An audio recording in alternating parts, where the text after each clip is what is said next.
একেবারে কেঁচো হয়ে গেলাম দেখছি।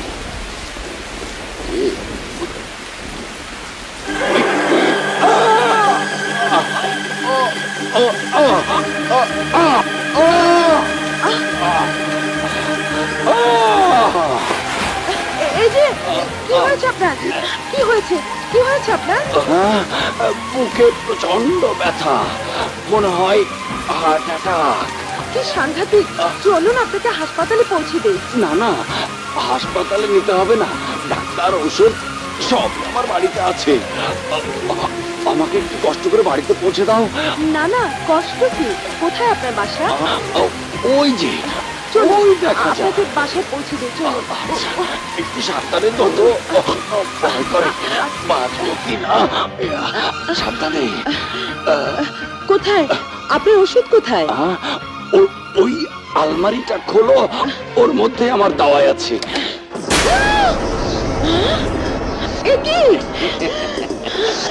এগুলোই হচ্ছে আমার দাওয়াই। মদ আর মেয়ে মানুষ। বুড়ো মানুষ হয়ে কি বলছেন আপনি?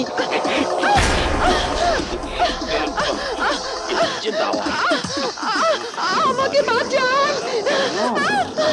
এই বুড়ো শয়তানটার হাত থেকে আমাকে বাঁচান! কোমরে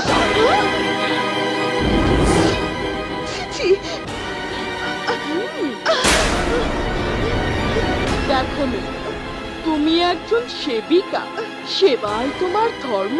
বিয়ে করে একজন পুরুষের সেবা করার চেয়ে বিয়ে না করে 10 জন পুরুষের সেবা করায় উদারতা বেশি।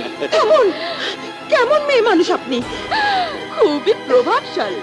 তুমি জানো না বুঝি? নাও গো জানো মিয়া, তোমার মা তুমি সামলাও। প্লিজ আমাকে যেতে দিন, আপনি আমার বাবার মতো। আজকে বস্তি থেকে ইনকাম কত? 3,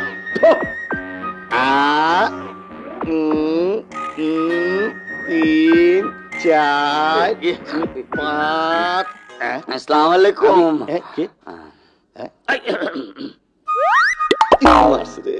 ইন্সপেক্টর সাহেব, কেস লেখেন। এই যে মালিকা বেগম, তার বাড়িতে মেয়ে মানুষের ব্যবসা করে, বুঝছুন? হায় হায়, কি বলতেছেন আপনি? সম্মানীয় নাগরিকরে কোমরে দড়ি দিয়া যা বললাম বুঝছো তো? আপনিও বুঝছুন আমি কি বলছি? নার্স আলোকে আমি মালিকার বাড়ি থেকে উদ্ধার করেছি, আর এই খদ্দের গুলিকে ধরে এনেছি। এই, আপনি কি পুলিশ যে ধইরা আনছুন? আমি পুলিশ নই, কিন্তু এ দেশের একজন সচেতন নাগরিক। আলো নার্স তো আপনার প্রেমিকা, কে সাজাই আনছুন? যা বললাম বুঝছুন? এই কেসে উল্টা আপনি ফাইসা যাইবেন বাদল মাস্তান। ইন্সপেক্টর বাদল মাস্তান ফাঁসার আগে আপনি ফাঁসবেন। কিন্তু স্যার আপনি জানেন না যে এই না। ওকে আমি জানি, এবং আজকের ঘটনাও আমি ভালো করে জানি। Yes sir. Sentry, yes sir, ওদেরকে লকআপে নিয়ে যাও। আরে খালা রে শুনছে দুগুন দুগুন এই দুগুন আরে আমার ঝলকা আমি না। ওরে বাবা! যা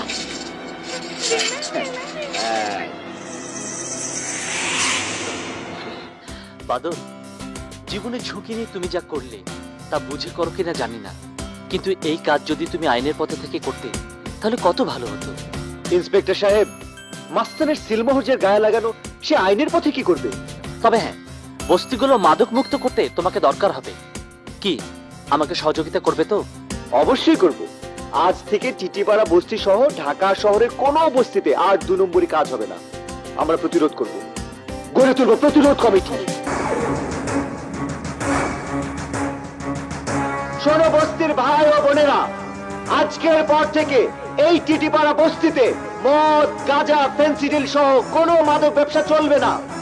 আমরা সবাই মিলে মাদক ব্যবসার বিরুদ্ধে প্রতিরোধ গড়ে তুলবো। কয়টা করবা? ঢাকা সরকি বস্তি একটা দুইটা? আরে এই বাদল যা বলে তাই করে। ঢাকা শহরের প্রত্যেকটা বস্তিতে প্রতিরোধ কমিটি হবে, সব কমিটি মিলে একটা ফেডারেশন হবে। ভালো করে ভাইবার দেখা বাদল, তুমি কিন্তু একটা বিরাট কোম্পানির বিরুদ্ধে যাইতেছ।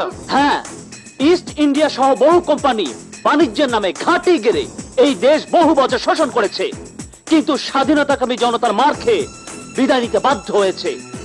সুতরাং কারো ভয়ে জনতার আন্দোলন ভাটা পড়বে না। ভাই সব, আপনারা এগিয়ে চলুন, আইন আছে আপনাদের সাথে।